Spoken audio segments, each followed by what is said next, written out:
Jonathan, what's up, bro? Welcome to the Music Hacks Network. Yes, man, it's a joy to be here, Give thanks to the platform. Awesome. It's quite an inspiring moment to have such a great drummer in our studios today. And I'm sure all your fans have been looking forward to this interview. For sure, man, I have to give thanks to all people who tune in and support my style and my movement. So give thanks to that. Yeah, man, definitely. So, Jonathan, I know you have been traveling worldwide, and most persons have not actually gotten the opportunity to speak with you, to ask you some personal question as to who is Jonathan and stuff like that. So today is the day I'm going to ask you to sort of reveal to our viewers and subscribers who is Jonathan. All right. Well, Jonathan Rankine, Jedd. He's a calm, dedicated and precise person, especially with details. You see me? Just in general, just a compassionate person, you see what I mean? And that comes out in the music because I play with passion. I do anything I do with passion. So that is really who I am as a person. Yeah. The nickname Ranking Jedd. I've heard so many stories on the Music Hacks Network about some of the nicknames that you guys come up with. Did you actually give yourself this nickname or somebody gave it to you? Actually, my brethren at the time gave me that nickname while I was still at Edna, another vocalist. I don't know if you're familiar with a band called 6 Points. Yes, man. 6 Point, Aldane and those guys. Yeah, man, exactly. So Yeah, man. we were in the same year. I'm a part of the 6 Points family. I'm now playing with them as a drummer now because the drummer had to fly out and go to Canada. But yeah, basically the lead singer of that band always used to call me Ranking Jedd. And it's kind of like a gimmick because at the time I had no locks, I had an afro. So I say Ranking Jedd, like move like a dreadlocks. Okay, you were in the dreadlocks when you were going to Edna Manley. No, man, I went to Edna Manley with a afro, man, like the 80s, man. And yeah, progress on and change it up, and now I have locks. So now it all made a full circle, with the whole name, and it related to me. So what made you decide to start growing your hair and join the Rastafarian religion? Funny enough, me growing my hair does not have to do with the Rastafarian belief, because I know it's not a religion, so I won't call it that. But my hair journey simply started from me approaching my hair from a point of it being a part of my journey, embracing the roots of where I'm coming from. So I interpret my hair from that perspective. So basically, it doesn't really have to do with Rastafari per se. Because I myself, I'm not a Rastafarian, Yeah. Okay. I'm a follower of Christ, said way. All right, so let's get into now your inspiration where music is concerned. What actually inspired you to pursue music as a career? Music has been a part of my journey, like from a very tender age. As far as I can remember, to age 3, my parents got me a little drum set. I used to just make up bare noise in the house, and every day. Yeah. So they must say, boy, you look like him take it serious. And one day my pops, who passed away a couple years ago, he brought home a real drum set, right? So I just started playing that drum every day. And even after his passing, when I went to high school at Herbert Morrison, which was an integral part of my journey. Herbert Morrison, where the lead director is Mr. Carl Matthews. I don't know if he's still there right now, but at the time he was the head of the music department, and he really inspired us by bringing in musicians that we could look up to, that were very in our grasp, like students that went to the same school, came from where we come from, and managed to have a successful career as a musician. So, and a lot of the teachings, we learn a lot of sight reading from a young age. Get exposed to concert bands. There's a whole list of things at Herbert Morrison. So you mentioned in your argument there about persons who your teacher brought. Who are some of the persons who actually influenced you at the time?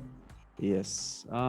So firstly, Tony Williams, also known as Ruption from Third World.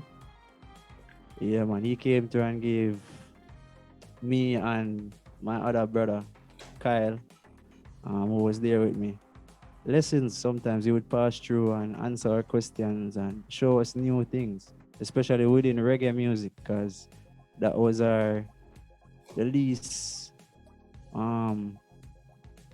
dived into genre, like at that time, because being young and growing up in church, I'm mostly exposed to church music and what is happening on that side. So he was really integral in exposing me to cultural music, you know. So other persons who came through was Unga. I don't know if you know Wayne Unga. Yes. He also went to Herbert Morrison. So he used to Okay. pass through Riff Raff, a keyboard player, even a bassist by the name of Taddy P. Yeah. So those people used to come through the school on a regular basis, and so we always had people to look up to and motivate us. All right. At this time, I'm gonna ask you to define your style as a drummer. Being around so many persons that you have actually listened to over the years, I'm sure most of those persons have their own unique style. But Yes. how did you sort of gather from them to make your own unique sound? That no, making a unique sound to me, it's not an abstract concept, because I believe that each person, no matter how you play the drum, you're not going to sound like me.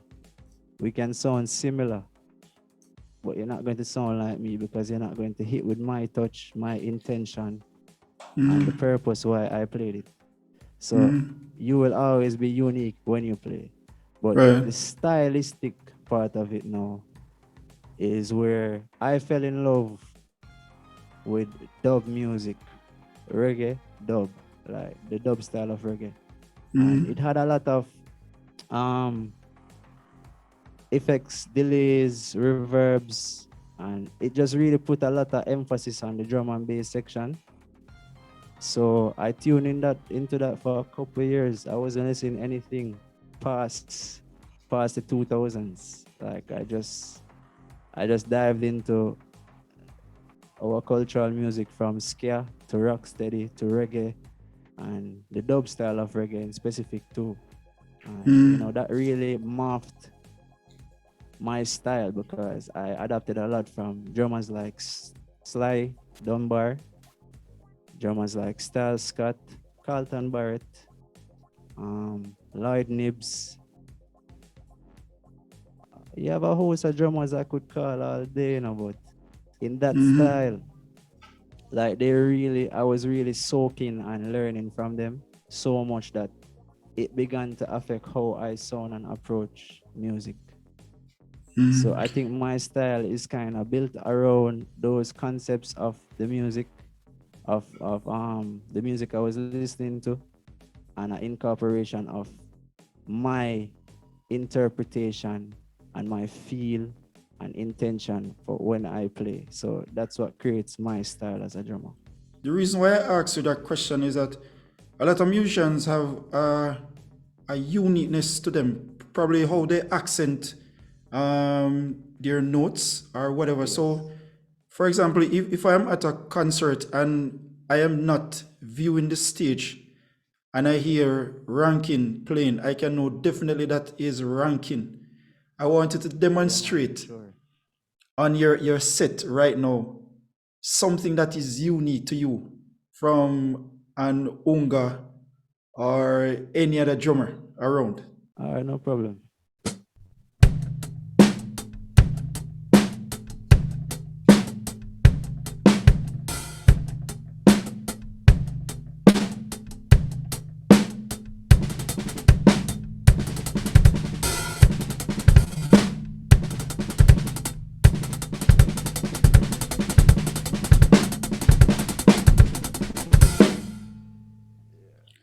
Yes, Rankin. Yes, man. So that is the uniqueness that I will definitely listen out for when I come to one of your shows. I mean, apart from the grooves, but just how my approach feeling. All right, you mentioned in your conversation, Jonathan, that you studied at the Enamali. What actually inspired you to get yourself formally trained? My music teacher when I was in high school, Mr. Matthews always recommended that we further education in music if this is what we plan to do, and that's what I plan to do. So I wanted some amount of qualification in whatever I was doing. So I was actually thinking of branching off overseas at the Atlanta Institute of Music. Oh, Me and a friend, we applied and sent in auditions, and just the financial aspect was a struggle to you know fully pull through on that end of the bargain. So we ended up deciding that we're going to do a preliminary year or 2 years at Edna Manley, and I ended up doing the whole program instead of those 2 years. So you know that's how it turned out, and I'm grateful for the lessons and the experience and the teachers. would you like to share a few of those experiences that you have actually gathered at the Enamali? All right. My one of the main experiences was being taught by Sir Devon Richardson, which was a favorite drummer of mine before I even know he taught at Edna Manley. And then basically his approach to drumming and sound has a lot to do with what you're hearing now from me and my concepts of sound and drumming. He basically I went there and I went there with a clear mind, and he taught me so much as to the context of playing, and even what this lesson is about is something I learned from him. Just playing within a context when approaching genres to make it feel as if it's that innate genre. So if somebody who grew up on funk heard you play funk, they should identify, yes, he's playing funk. If somebody who grew up on reggae and roots heard you play roots, the moment you roll off, they should know what you're playing because you're within the context of what that groove entails. I want you to tell us some of the artists that you have actually played for because I know Janine is one of those persons. How did you actually get the gig with Janine, and then tell us some of the other persons that you actually worked with? That gig, I have to give a lot of thanks to the Most High for organizing that. And also my good brethren who I mentioned earlier, Wayne Unga Thomas. Seeing he gave a recommendation to Janine that I was fully equipped and capable of what she was looking for. And they were trying to contact me, but at the moment my phone was not functioning, so I did not get any calls from them. And It was funny. My brethren, I was at Edna. I was at school, and one of my brethren, said to me, "Yo, you know, go to Janine audition." And I said, "Janine, I have an audition." You know, I was already a fan of the music because I told you earlier, I fell in love with dub style again. That's the type of stuff that she does, you know. And I watched the shows and I was in tune. Basically, I just went with him. He showed me like one roll, showed me one drum roll to one of the song them. You know, hopefully I can wing it through the audition. Yeah, man. I learned a lot from that. So we should actually be prepared for Yes, any opportunity. any opportunity. Today, so you have to be somewhere in a couple hours. You should be competent enough to get it done, get everything together, and go put your best foot forward. Because at the end of the day, you know, there's so many people who would love to be in that spot, so you have to show them a reason why you deserve to be there. So basically, I went there to the audition at Jimmy Cliff's studio, and we played, and everybody played. You know, I thought the least of myself because everybody seemed to know every inch and organization and arrangement to the songs, and they played it just like the record. Me, I went in and asked the keyboardist for the tempo, met them know I don't know any of the songs. I never came prepared for audition, but Yeah. just give me a direction and I will play it. Mm-hmm. And that's what they did. They told me what the groups to play and I played it. And right away, they asked me for passport information. So What? So quick.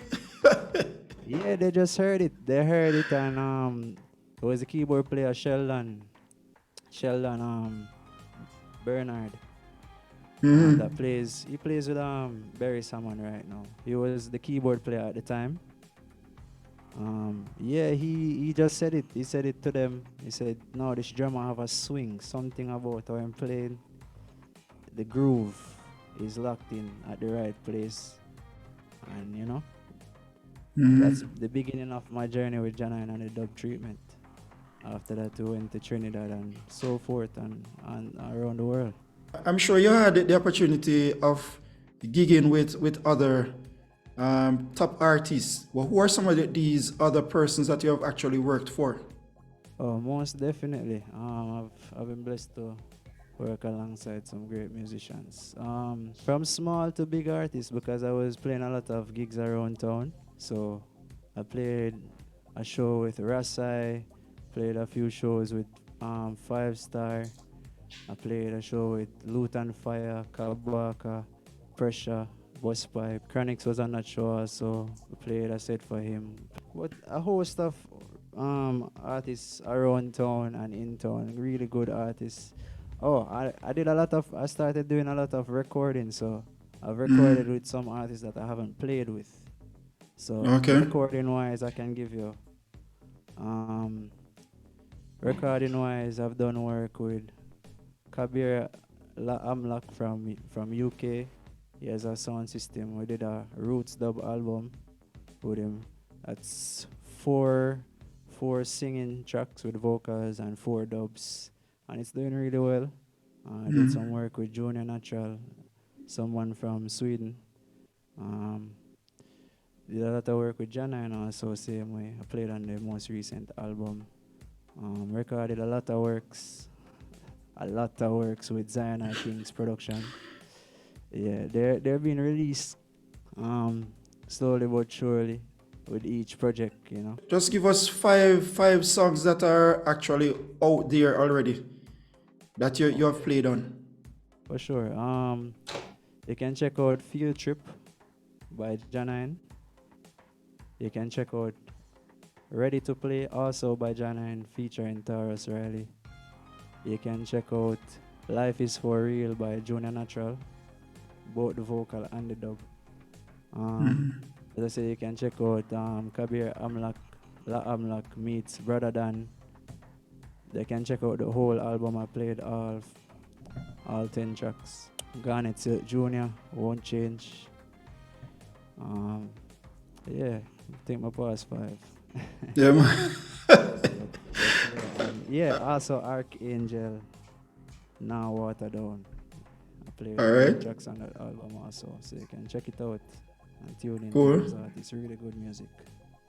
All right, tell us some of the places that you have actually performed, and which of those places is your favorite place to perform? I've been blessed to perform a lot of places. A plateau of states in the US, from Chicago to California, Florida, Illinois, Ohio, Portland, Oregon, New York City, New York State, um, Rhode Island, Philadelphia, Georgia. That's for US. I could be missing some places in US, but Europe now. I've been blessed to go to Germany, Switzerland, Sweden, France, um, Denmark, Czech Republic, the UK. I went to at least 5 different places within the UK: Manchester, London, Brighton, um, Sheffield, Manchester. Um, yeah, Man, that's what it I was can easier to remember. ask you some of the places that you have not gone to perform, Rankin. That's normally how I answer that question. It's easier for me to tell you where I have not been. Exactly. That would be Africa, because I'm still waiting to go to Africa. Whoa. Okay. Yeah, man. Um. Are you anticipating that trip to Africa? Oh, most definitely. Seeing that even Janine recently moved to Africa. Oh, she's in Africa now. Wow. I, well, yeah, she's been in Tanzania since the start of the pandemic. Okay. Okay.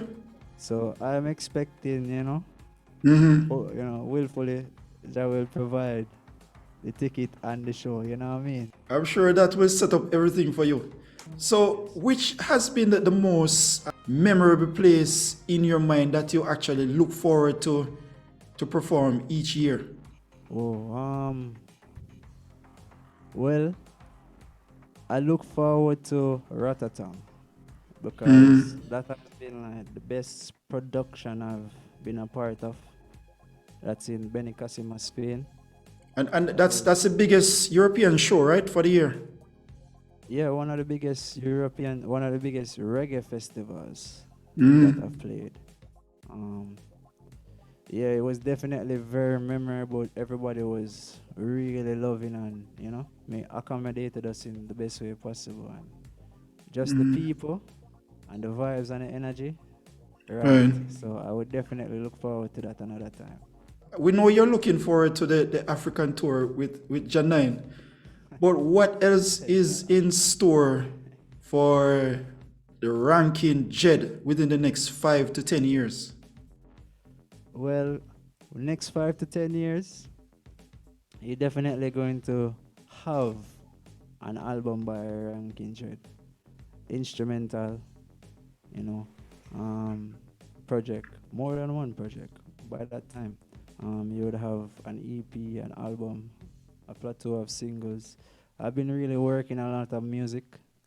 Um, since the start of the pandemic, I've been locked in the studio and just getting to work and creating and expressing and, you know, just putting together this music to give to the people. So within the next 5 to 10 years, you're definitely going to, And we're looking forward to that, sir. yes, man, All definitely. right. Are you on social media? Yeah, man, I'm on all social media platforms. You can find me at Rankine Jedd. That's RANKINE JEDD on IG. Jonathan Jedd Rankine at Facebook. You can find me at Rankine Jedd on YouTube also, same spelling. You can find me also at Rankine Jedd on Twitter. Yes, that's about it for my platforms. You can always reach out and contact and collaborate and just watch the journey. Jonathan, we'd like to thank you for passing through the studios of the Music Hacks Network. And I really learned a lot about Jonathan, aka Rankin Jedd. Yes, man. Give thanks for the opportunity. It's a joy to even just share during this time with the musical fraternity, you know. So I have to give thanks to you for giving me the opportunity to share on the platform. So respect for that, Chris.